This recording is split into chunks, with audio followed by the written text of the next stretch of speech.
Hi guys, I'm Neville and I am an alcoholic. Um, yeah, um, my wife couldn't make it today um, because we have challenges in life, life on life's terms. So, but I'll get to that. Um, yeah, a little background. And I was 100% looking back and seeing my the way I was even as a child. I've always been scared. I've always been, I was always looking for something outside myself to make me feel better. And I look back and I can remember me being as young as grade one, and I remember this. Um, yeah, I was, I came into a family. Um, as far as back and I can remember, my mom was always a full-blown alcoholic. And I remember there's always been tension in the house and all that. My dad didn't really drink. He was just like a normal, you know, everyday person. But he had a hell of a temper. There wasn't beating or anything, but I mean, he struggled to live with my mom. And yeah, I always remember fights and things like that. And yeah, that's how I grew up. And I've always remembered not wanting to be at home, not wanting just something else for me to feel better. And I remember for the first few years, I remember whenever there was a problem, I would just phone my grandmother and she would come pick me up and take me away. And I was great with that, I was, always removed from the situation. Um, yeah, I was never really good at school. I'm definitely a high school dropout. I, I started drinking. I don't know. There were a lot of shit that happened with my dad got sick, and we had to move from a area in Joburg to another area, and um, that was like I think that was standard. I suppose first year of high school. And I remember I just didn't want to be there. I remember always wanting to, run away because I could never deal with things. I'm dyslexic, and I always used that as an excuse for didn't even want to try. I just didn't want to do it because it was just too much of a challenge. And I remember going to a birthday party, someone's birthday party, and I'd had a few sips of alcohol here and there throughout my life, but I remember going to this party, and this is where I remember things changed. I'll never forget this moment. It's like they said, you need to get your drinking license. And I went, all right, cool, what is that? And they gave me full glass of neat brandy or whatever. And I knocked it back and I asked for another one. And I knocked it back. And shit, man. Life changed. I got blackout drunk. I was vomiting everywhere. Um, I was passing out in bushes. I dived into the shallow end of a pool, nearly cracked my head open. And it was a complete and utter madness. But I remember going home. I had alcohol poisoning for about a week. I couldn't go to school. I told my mom I had food poisoning. But with all of that, you would think I would never drink again. All I wanted to do was feel better and get to that point again. And it's like I look back and I'm like, that is the madness. That's the madness of this disease, Yeah, because as soon as I could get out of that house, that was it. I was drinking again. I got to the point that I actually cut the bars off my window of my bedroom so I can bend it up, sneak out at nighttime and go clubbing just to drink, sneak back in. I mean, these are school nights, and it started. I must have been about 16, 17 around there. And I drank not just for the effect, but if I could, for annihilation, I was like, that's the kind of alcoholic I was from the beginning. So looking back, I would say, I've definitely always been an alcoholic. Um, Yeah, so life had carried on. I've done a lot of geographical moves because I remember having to leave Joburg because by then this whole rave scene had started, and I found my new, because alcohol started getting too expensive. So, I started using drugs. Um, it ended up being cheaper. Then that got too expensive. Then I started mixing them. So, it was constantly, I've been searching for the escape, and that's been my journey. Eventually, I had to leave Joburg. I got into trouble with the law. So I thought, you know what, Joburg's the problem. Let me move to Cape Town. And hey, fresh start. No one knows who I am. I landed up living with an uncle. Truth, Bobby landed up, he's an alcoholic. I remember my first few days there, I landed up in a bar, blackout drunk, and so the cycle just kept on, because I suppose, they talk about the black sheep in the family, and I will always land up with my, flock of black sheep, and that's been it, Started working in a hotel, first friends I make, or junkies, So yeah, so life carried on. Wherever I went, unfortunately, I went with, things got, real messy in Cape Town. So again, I found a way to escape, went into cruise liners. I thought, that's it. You can't drink here. You can't use drugs here. Um, I'll be safe, because I was always looking for a way not to drink. I was always looking for, because I know I wanted to stop, because I never wanted to be like my mom, I didn't want that kind of, but I could never not drink. I could never not use, I mean, I would, if I would get into relationships with girls that were completely normal, hoping that they would fix me, and I mean, I must have been a nightmare to date, because, it's like I would always have to hide my using or have to hide my drinking. And I remember I could stop using or, getting too bad in the beginning of the relationship because the relationship was fixing me.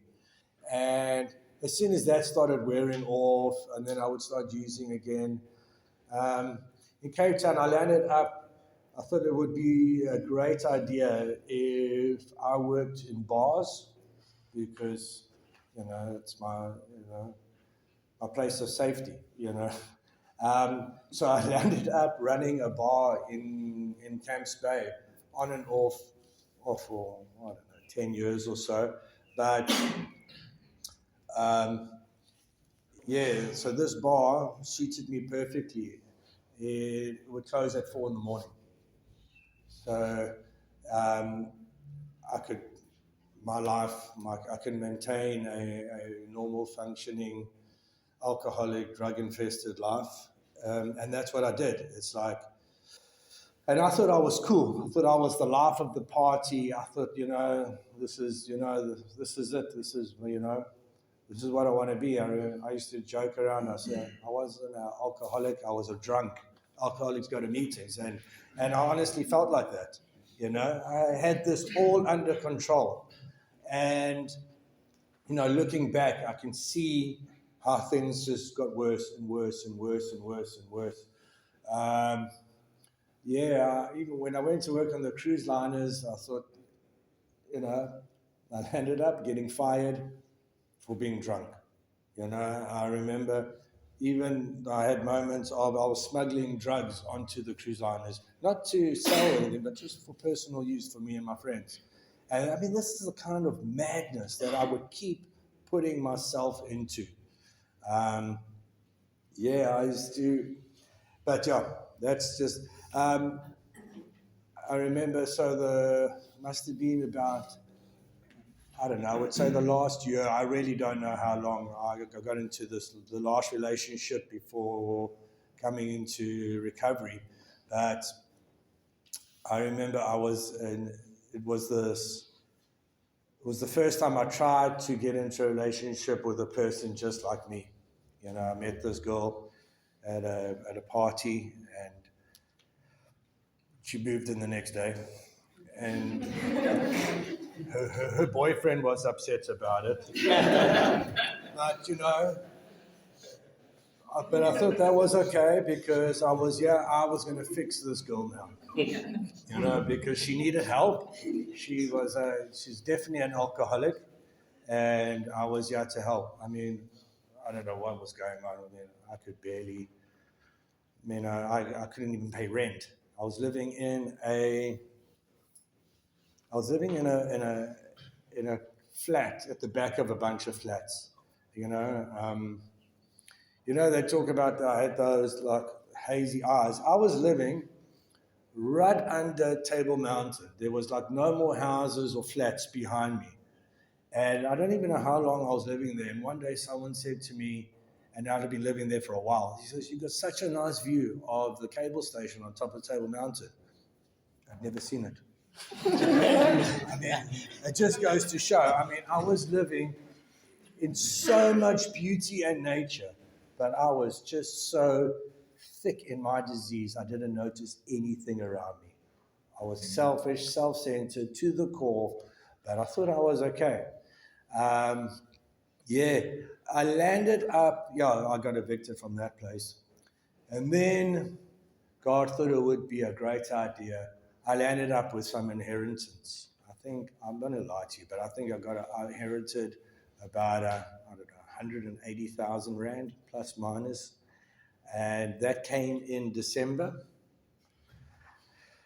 By August is when I came into treatment. About a month before that, I'd blown half of that. I bought a scooter. I paid 6 months rent, and the rest of it I had blown on drugs and alcohol. By that time, I was unhireable. I was looking for a job. I kept on getting fired for, using. I would still deal drugs every now and again. I'd be blackout drunk at work. I tried to stop working at the bar. The World Cup soccer was here in South Africa, and I remember life had got so hectic for me. I was thinking I was so cool. I was using drugs in a stairwell in a parking lot surrounded by human feces. I mean, that's where I was, with money. I had a roof over my head, but that's where my disease had taken me. And I remember waking up one morning and I thought, this is enough. I couldn't stop using. I had tried many different ways. I said, that's it, I'm not going to drink anymore. I'm only going to smoke weed. And then I'll get 2 stones that I would have to buy. And that was the circle, complete circle. I would try one thing, try another thing. I had a boss tell me that I needed to start going to meetings. So I tried to go to a meeting, couldn't relate.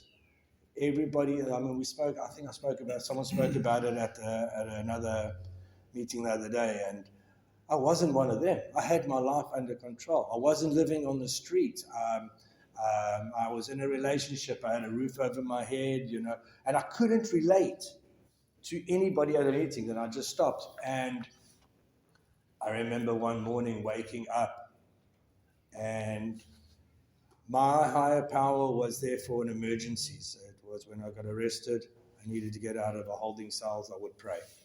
If I hurt myself or, I would pray. This time, I remember waking up at some point, rolling out of that bed and praying for change or death. I was too chicken to kill myself, and I had tried to use drugs and alcohol to death, and I couldn't get that right. So I prayed. I remember, I will never forget that moment, and I prayed for change or death. And something just made me start reaching out. And we talk about that golden thread. I had in this bar that I was, working in on and off.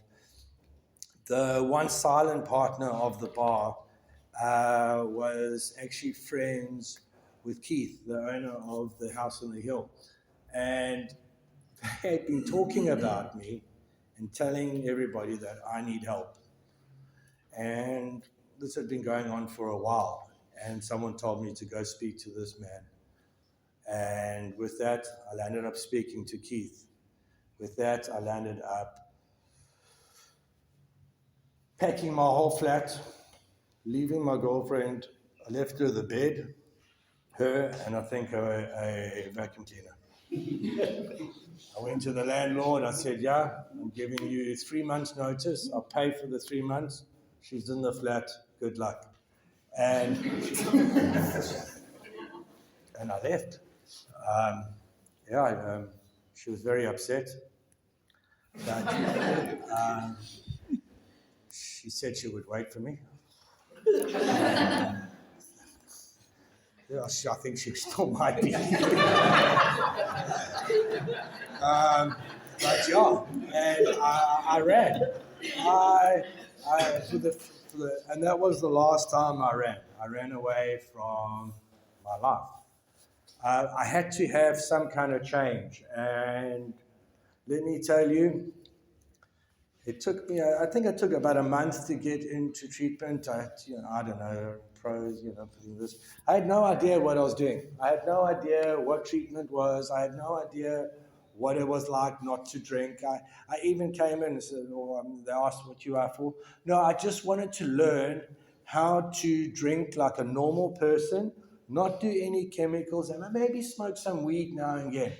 But, just to have like a normal life, because to me, that's a normal life, I had no idea that it was ever possible to not drink. No idea. My mom, I think, had done AA a few times, and it was, she always drank.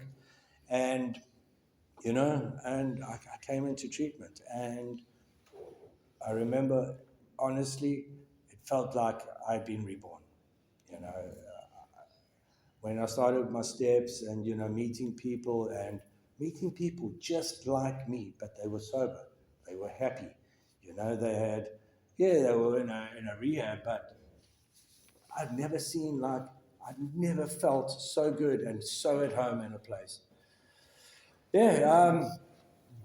I did my stunt in treatment. I went into a halfway house and, I started working.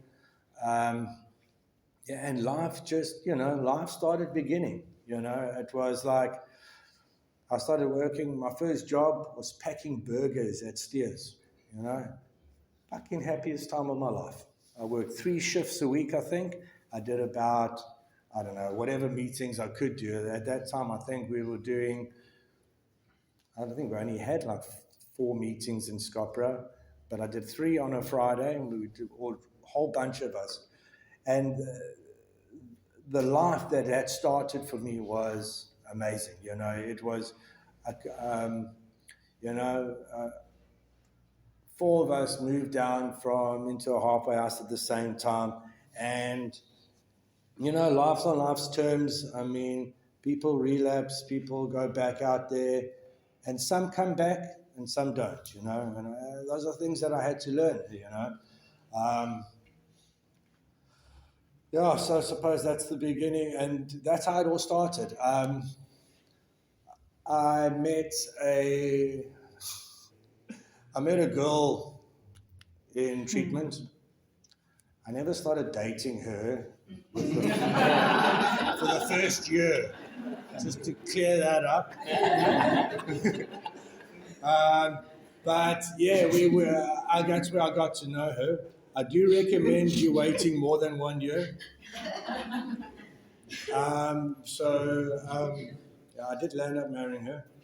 But after being a year clean, I started dating this girl, and things went very quickly. I remember it came to my year in the halfway house, and I was told to move. I found a flat, paid rent. I never slept there once. I landed, and I moved in with Candice, and it went very quickly, and I didn't listen to suggestions. And yeah, I don't even know how long we've been married. I think eight years. I think we just celebrated 8 years of marriage. I've got 1.5 kids with her, meaning one is hers from a previous relationship, and one is ours. And we'll get to that. And it's been great. So what I did left. Oh, thanks. Okay, so what I did find out in the beginning is my first fix was the relationship. And they talk about that honeymoon phase, and that was amazing. And the fucking pink cloud was 24/7, and then it went away. And I sat there going, what now? Why am I not happy? Why is this relationship not fixing? And that was the first time I've learned to, back to the program, back to, I've learned that I can easily get a fix out there. As soon as I stop working this 100%, I find something else. I'm like, oh, yes. And that was the first little lesson is like, I've got to always put this program first. And as they say, whatever you put before your recovery, you'll lose. And it was close, I started looking for things outside our relationship to fix us, but I could never, if I don't use this program to the best of my ability every day, I've discovered I'm pretty miserable, and I need it. I need to, be working. I need to sponsor. I need to, do my commitments in the mornings. I need to do my readings. And if I don't, I find that I feel like there's a hole. There's something missing. And, AA has always filled that hole. So I've just got to remember that I always got to do this. Life has been, let's speed up a little bit. I landed up, Candice and I were living together, and Candice's daughter, I think she was 3.5. She came to live with us. And you know what? Life was good. I had, for the first time, I had to put, because I'm naturally selfish. I like things my way. I had to start thinking for another human being. I had this little girl, in my life, and I had to, be a dad.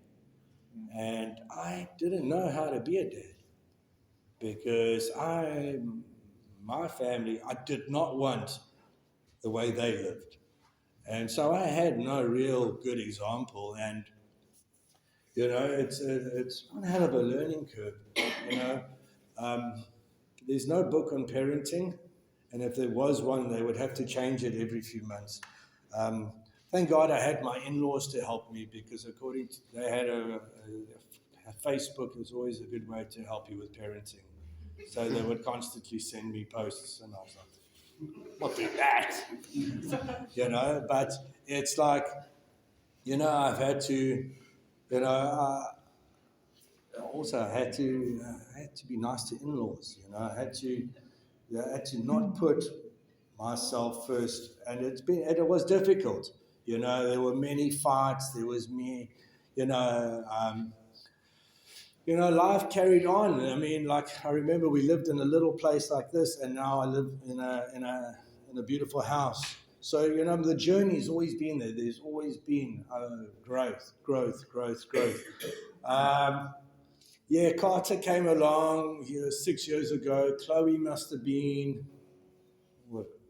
8, around there somewhere, and it's been a difficult time because I always feel that Chloe here was the one and only. She was the only grandchild. She was the only child in the house, and she now had to share this with another human being. And looking back at it, I can see that it was difficult. So life has had a lot of curveballs. this year has been a curveball, but where am I even going now? I've had one thing the whole day I've been trying. I just didn't want to cry on this share, because I'm very, I'm so grateful for this program, and I'm so grateful for the things that we share. I mean, the things that I get to listen to shares, people come feedback, and it's like, it's always helped me. And, this year's challenges have been really, really difficult. I was speaking to someone just now. If I look at this year, the first 11 years of my recovery was one massive pink cloud compared to the thunder shower that I've been in lately. But if I think about it, it's not anything hectic. It's just life. Life has changes. Shane, my one sponsor, he passed away, and I used to say to me, "Why me?" And you go, "Well, why the fuck not you?" And that's true. Life is going to happen, and as long as I sit back and go look, my higher power's got this, because there is no way that I could have got sober without a higher power. There's no way that I could have changed my life, got into a relationship, be faithful in a relationship, have had children and had all of this without a higher power. No way. Because, I couldn't even, I think the longest relationship I'd ever been in was maybe 2 years. I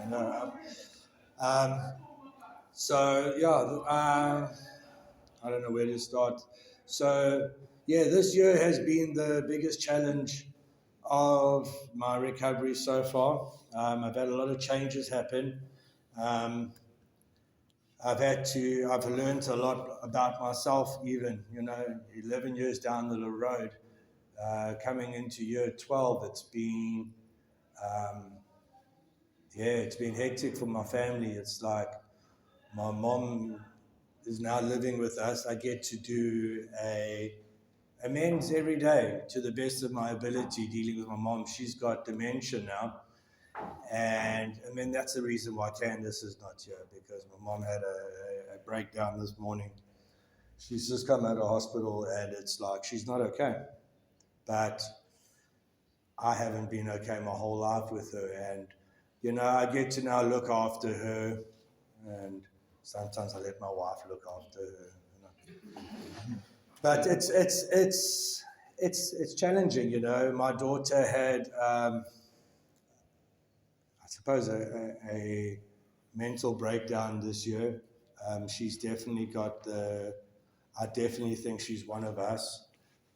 And I've had to deal with that, I've had to work a program around that. I've had to be assertive, I've had to put my family, my recovery, and my, scenario, I don't even know what to say. It's like I had to put everything first, and because I haven't come to, this far to have it all taken away, because at one point, I even had friends that thought, Neville, you're going to drink. You've got to stop this. I had to, really work a program around it, and I had to I had to kick a 13-year-old out of my house. I had to say no more. Things got really bad there, and now I've had to learn to rebuild a bridge. I've now started reaching out to her. We're chatting, and she's going to move back soon, and I have no idea what to expect from it. I just know as long as I do this, that will be okay. And that's some things that I've learned along the way now, because like I said, that pink cloud has gone away this year, and I've had to do this more and harder than I've ever done this program before. I had to start a new job this year. I've gone into something that I have never done in my life. Like, to the point is I didn't even know how to hammer a nail into a wall. I'm not that guy. I now work on construction sites. I'm doing paving this week, and next week we're going to be redoing a roof. So yeah, God has a sense of humor, and this is the journey that He's put me on. And you know what? I'm grateful. Every day I can bitch, but I'm grateful. I'm grateful for, being sober every single day, and I'm grateful for being able to, take on these challenges. So that's been, I mean, I didn't want to get too much into it, and as long as I haven't cried, so it's half the battle won. But it's like, if I can just say, how this program has saved my life over and over again. It's like, because there was no way someone like me could stay sober for more than 12 hours. I've now been sober for over 12 years, and I am, and I can see the miracle in that, and I will always be internally grateful to this program, and I'm never going to be one to complain about the journey, because yes, things get difficult, but that's life, and things will be 50 times more difficult if I ever had to pick up again, and I know that. So with that, I thank you for letting me share. I hope someone got something out of that one. Thanks.